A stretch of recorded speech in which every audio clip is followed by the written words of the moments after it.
लेकिन सबसे निराले रंग हैं हमारे महाराज विक्रम के। और रंगों की परख भी महाराज को खूब है, खासकर सच और झूठ के रंग की। नहीं समझे तो मेरे साथ चलकर खुद ही देख लीजिए, क्योंकि जब आप देखोगे तो जानोगे, और जानोगे तो समझोगे ना।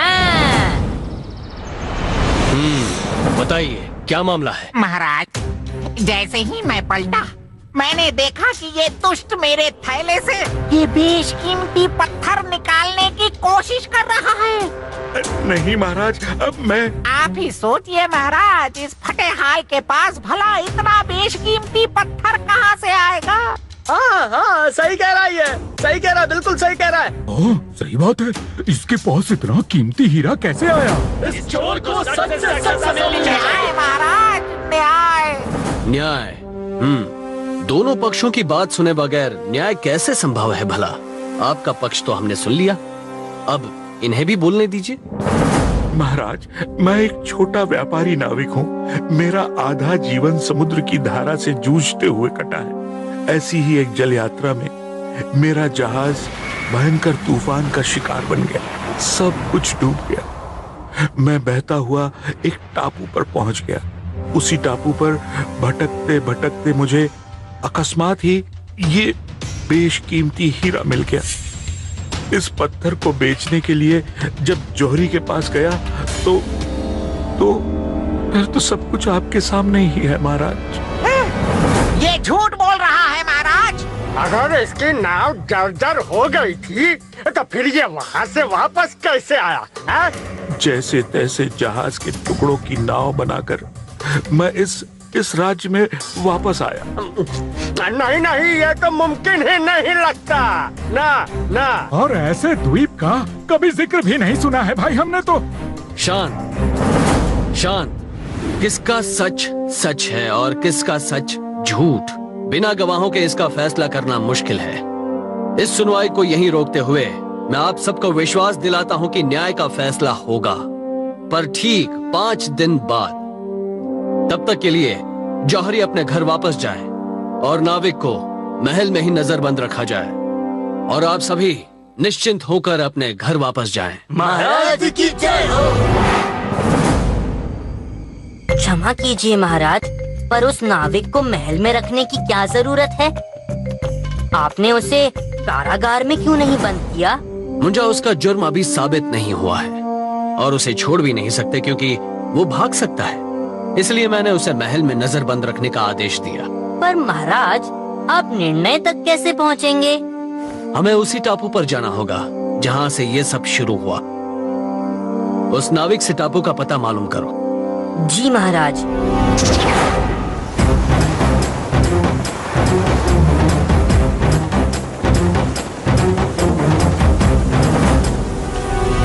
यहाँ तो दूर दूर तक सिर्फ बड़े बड़े पत्थर ही दिखाई दे रहे हैं। टापू का तो नामो निशान नहीं दिख रहा महाराज। कभी कभी मंजिल नजर के सामने होती है पर नजर नहीं आती। महाराज, वो रहा टापू उन 2 बड़ी चट्टानों के बीच। ओहो, ये क्या मुसीबत है?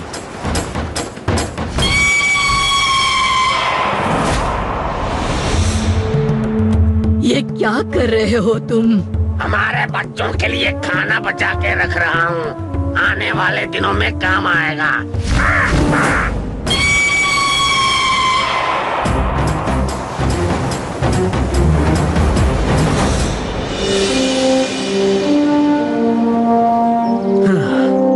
इसको वापस समंदर में खींचना काफी मुश्किल होगा मुंजा। मुंजा? महाराज, यहाँ।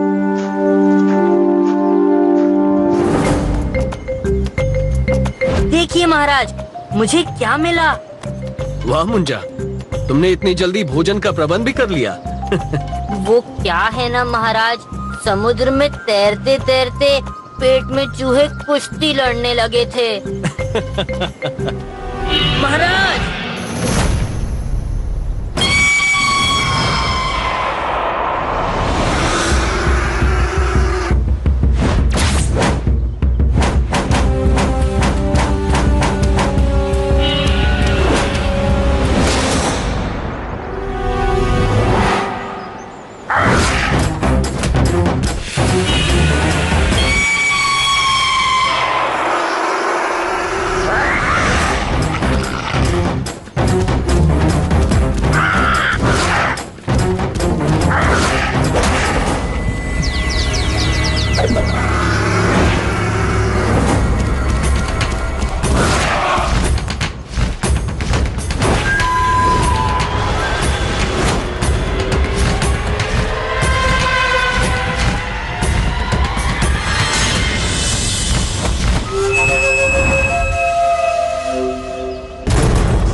सवाल तो मुझे पूछना चाहिए। कौन हो तुम और यहाँ क्यों आए हो? ये राजा विक्रमादित्य हैं। और मैं यहाँ किसी को क्षति पहुँचाने नहीं आया। मैं तो बस एक प्रश्न का उत्तर तलाश करने आया हूँ। इन्हें मत मारिए, इनकी कोई गलती नहीं। इसने बेवजह ही हम पे हमला किया, क्या ये गलती नहीं? इन्होंने हमला किया क्योंकि आप हमारे बच्चों का खाना खा रहे थे। उसके लिए मैं माफी मांगता हूँ।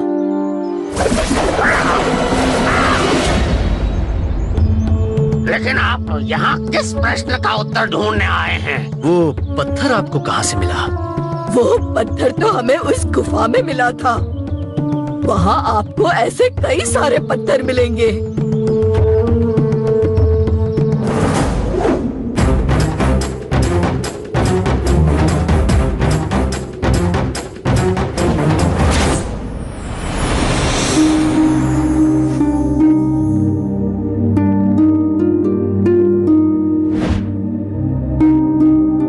अद्भुत,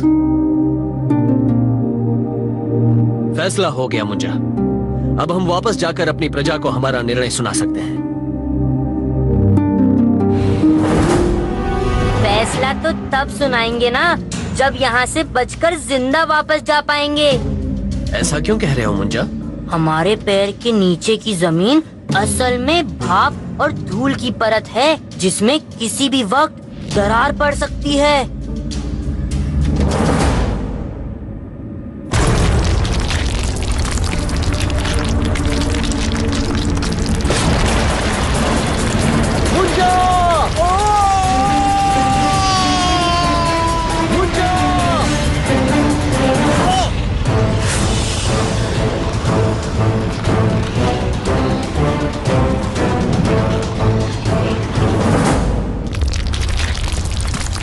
मुंजा, तोड़ दो इस चट्टान को। आप अपने सितारे से प्रहार कीजिए। जल्दी महाराज।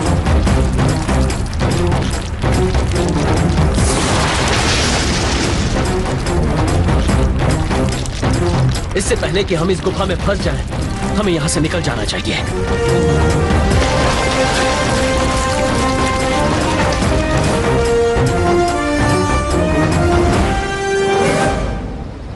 हम बच तो गए मुंजा, पर साबित कैसे करेंगे कि इस टापू पर सच में बेशकीमती पत्थर थे? महाराज, इसे ले जाइए। पर ये इंसानों के लिए ये बेशकीमती होगा महाराज, पर हमारे लिए जैसे ये पेड़ पौधे और पहाड़ है, वैसे ही ये पत्थर है। कुदरत की एक और निशानी। इससे अगर अपना पक्ष साबित करने में मदद मिले तो कृपया इसे ले जाइए।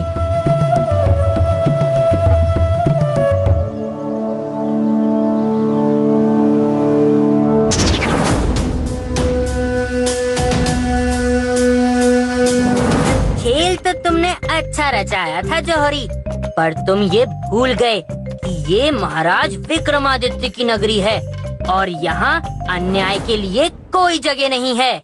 मंत्री जी, इस जौहरी को भारी दंड दिया जाए और इस बहादुर नाविक को इनाम के तौर पर एक सोने से भरी थैली दी जाए, और हाँ, वो दूसरा हीरा भी। महाराज विक्रमादित्य की जय हो। दोस्तों, सच को चाहे जितनी भी गहराई में छुपा लो, वो आखिर में ऊपर ही आ जाता है। इसलिए हमेशा सच का साथ दो और झूठ की लालच से बचो।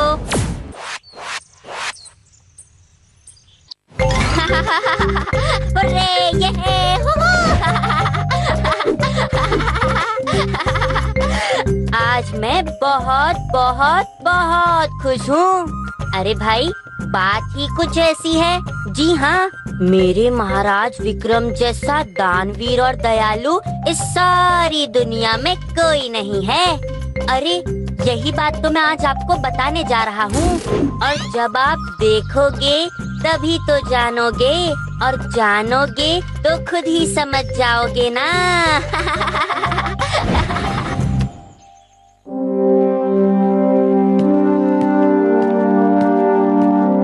बाबा, ये लीजिए अपनी बेटी की शादी के लिए। बड़े शान से उसकी शादी कराना।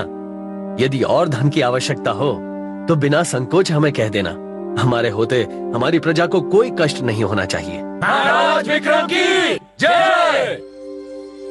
महाराज, आप जैसा दयावान और दानवीर राजा इस दुनिया में और कोई नहीं है। मैं ऐसे नहीं मानता। कौन हो तुम?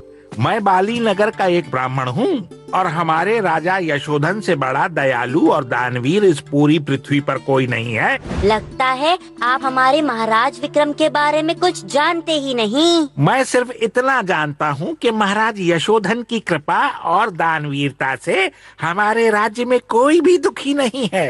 होंगे राजा यशोधन दानवीर, लेकिन हमारे महाराज विक्रम से बढ़कर कोई नहीं है। मुंजा, हो सकता है ये ब्राह्मण ठीक कह रहे हो। अब तो पता लगाना ही पड़ेगा कि मेरे महाराज विक्रम से ज्यादा बड़ा दानवीर कौन है।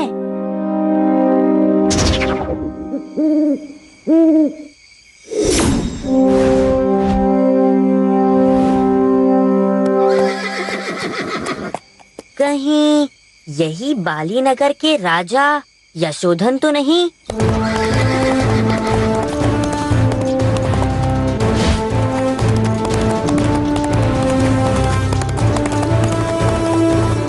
ये इस समय कहाँ जा रहे हैं?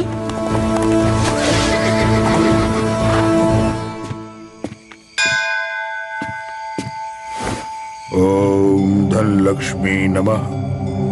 ओम धन लक्ष्मी नमः। ओम धन लक्ष्मी नमः। ओम धन लक्ष्मी नमः। राजा यशोधन, ओम धन आंखें लक्ष्मी खोलो। नमः। ये लो राजन, इनसे तुम अपनी प्रजा के दुख दूर कर देना।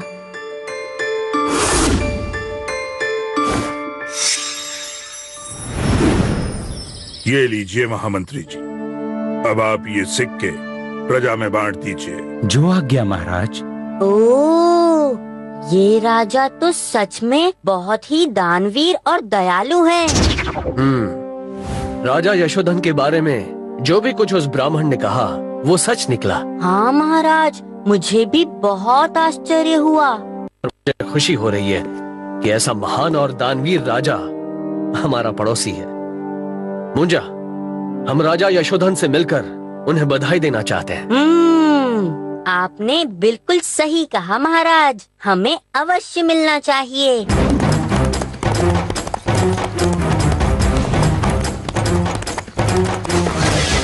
महाराज, यही है वो मंदिर।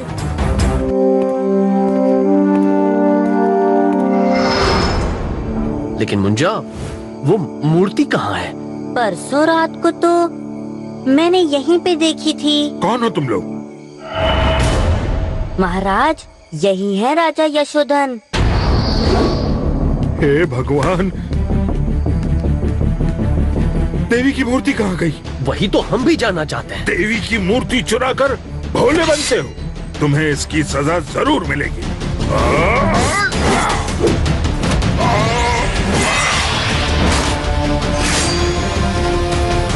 महाराज, राजा यशोधन, आप मेरी बात तो सुनिए।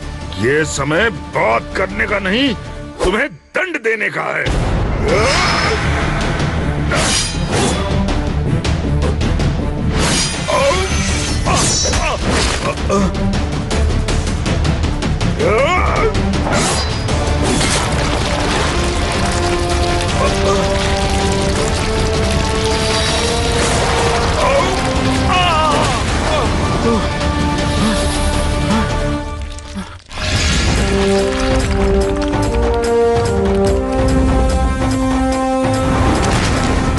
तुमने मेरी रक्षा की।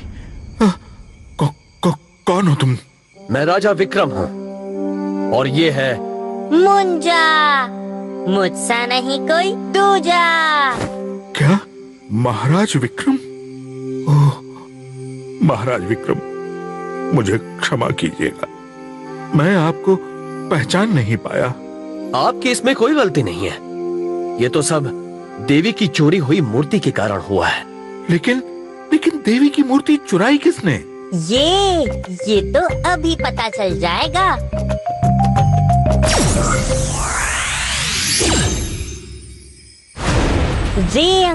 रे अंगूठी, जल्दी से इस रहस्य से पर्दा उठाना। कहाँ गई देवी की मूर्ति, ये बताना।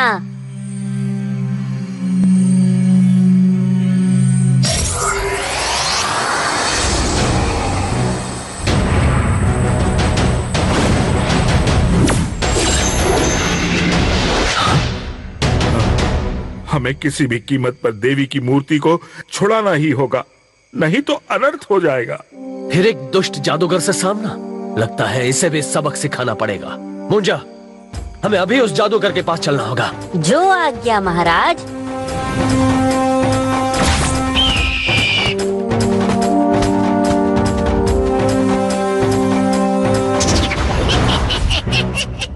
चिंचिनाटी बुबलाबू, मंतर छू।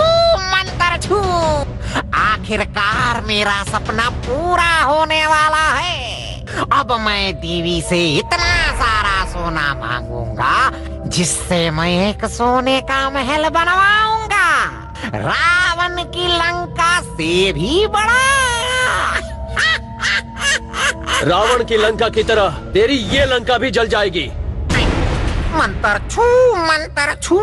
तूने देवी की मूर्ति चुराकर बहुत बड़ा पाप किया है और तुझे इसकी सजा मिलेगी जादूगर।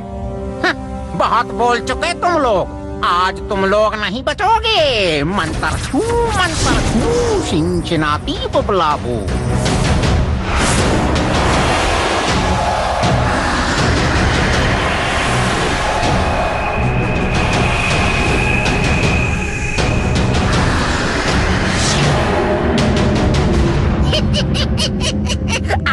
आओ मारो मुझे, नहीं पाओगे तुम। छू मंतर छू। मुंजा, ये कैसी माया है? मंतर छू, चिंचिनाती बुबलाबू।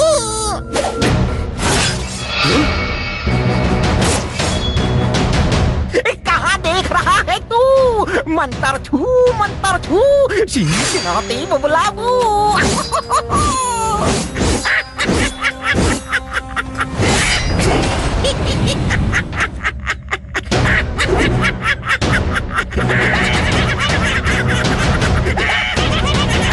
मुझे महाराज की रक्षा करनी होगी।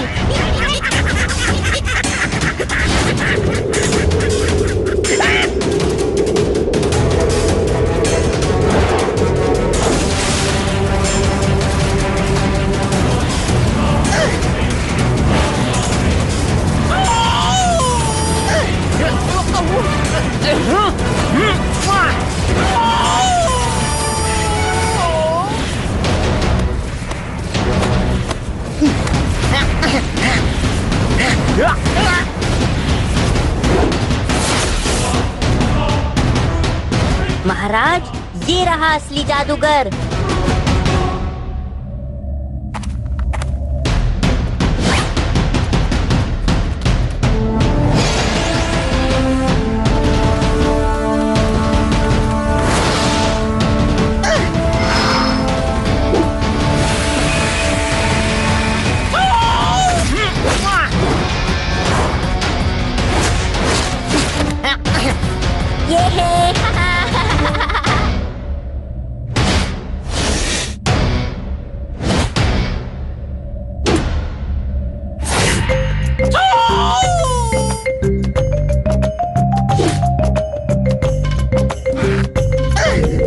मुंजा, इसे अंतरिक्ष में फेंक दो, जहाँ से यह फिर कभी वापस ना लौट पाए।